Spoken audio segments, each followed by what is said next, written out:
Hello, my dear students. How are you? I hope you are well. I am Siddharth Shekhar Vishwas, Department of English, Matual Haji Abdul Latif Bhuiya University College. Today I want to conduct a class on culture and imperialism, written by Edward William Said. It is included in literary criticism.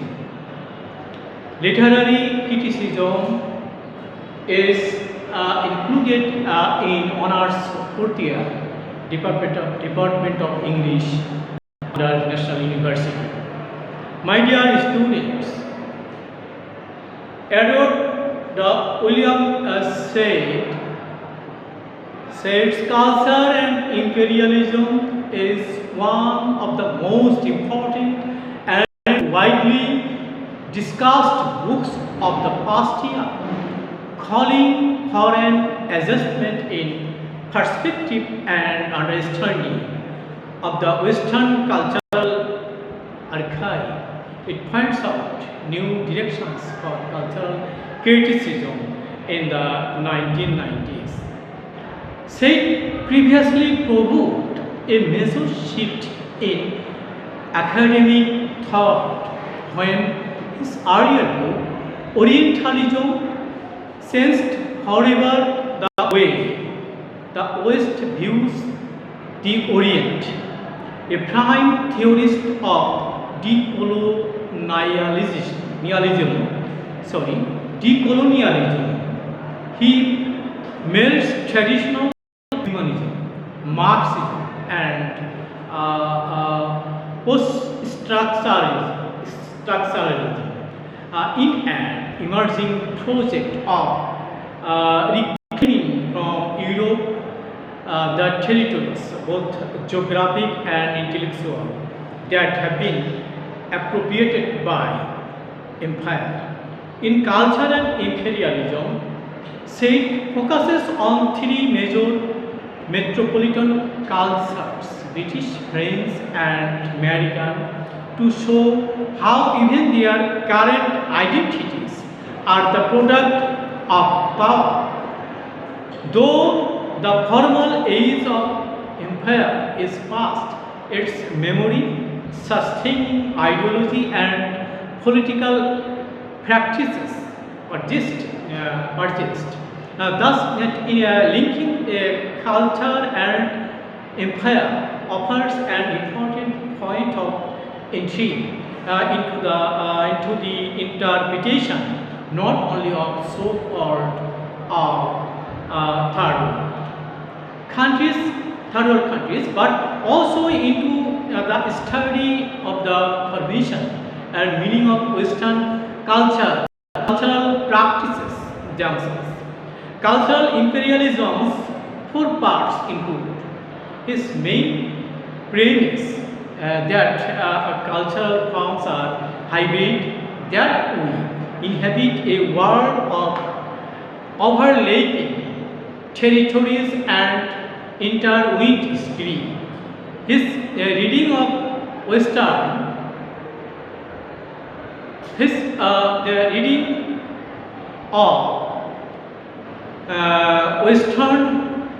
canonical text revealing a complicity in empire that even their authors, humanism, cannot redeem.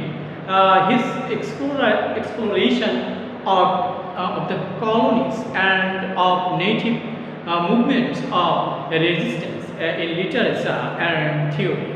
And finally, his sharp critique of American ascendancy leading to his vision of liberation and identification of potential sites of counter discourses animated by what he calls the exilic energies of our time.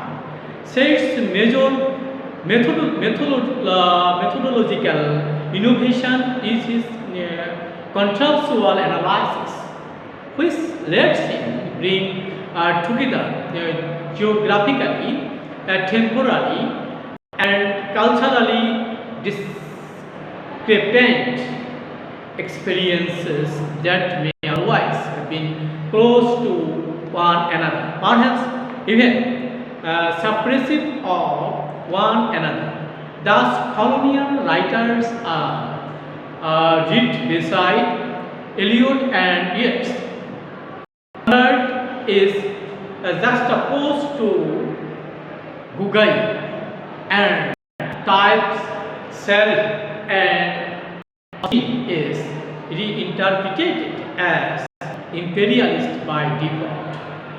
Making such connections may give a new global vision of human history, but can we really blame Austin or Dickens or Conrad for not doing anything to block imperialism? Must we say, we said that the women's and the working class movements are capable for being less sensitive to the plight of the colonies than to their own conditions. Some readers may demand a corrective to Said's retrospective insurgence, but Said himself confuses matters when he disclaims the rhetoric of blame and advocates a cosmopolitan intellectuality informed by anti-essentialist, anti-representational, and anti-systematic attitudes.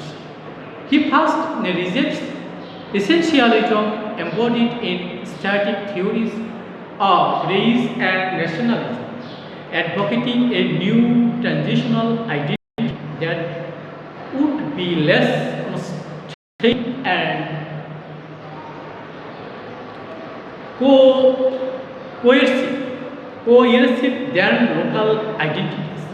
The intellectual stance, he then insists, is to challenge the politics of local loyalties and show how all representations are constructed for what purpose, why, and with what components. Says anti-representational stance is, however, paradoxical for his refusal to privilege one representation over another makes it hard to reconcile his critique of the West representations of its non-Western others. Finally, he is suspicious of the power of narratives to give up withhold attention. Thus, he tries to give his book an anti-narrative, anti-linear, fragmentary, and displaced form, reminiscent of Franz Fanon, the rest of the art which he cites as his major influence. One can, however, sense in Said's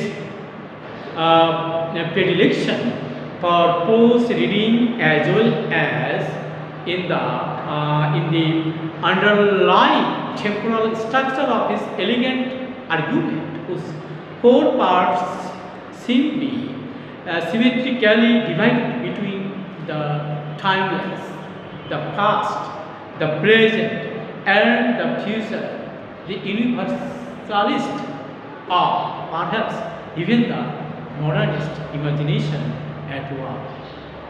Given Said's persistence references to the modernist discourse, it is attempting to view his brand of idealism as an extension of the modernist privileging of art and culture. One consequence of his project would be to restore the responsibility of the artist or intellectual for shaping our reality. After all, he sees liberation as an intellectual mission and offers scathing criticism of academics for abandoning the issues of racism, poverty, ecology, and disease, albeit from a entrenched position within the academy. Finally, one can question the absence in his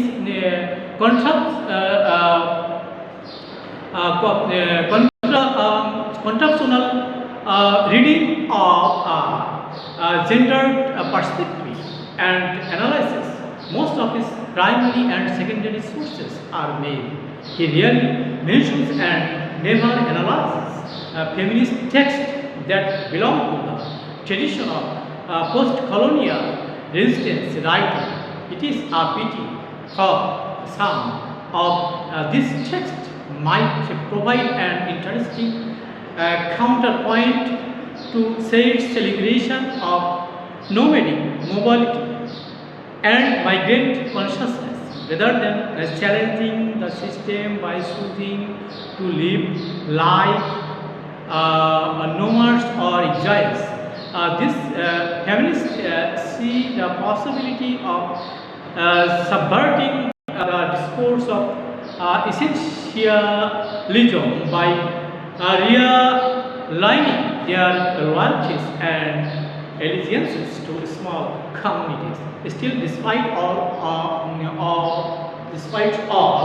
of its internal contradictions and complexities, culture and imperialism remains an essential contribution to political, culture, and literary criticism that has been engaged in the process of dissenting knowledge. It should be closely read by all interested. My dear students, thank you very much.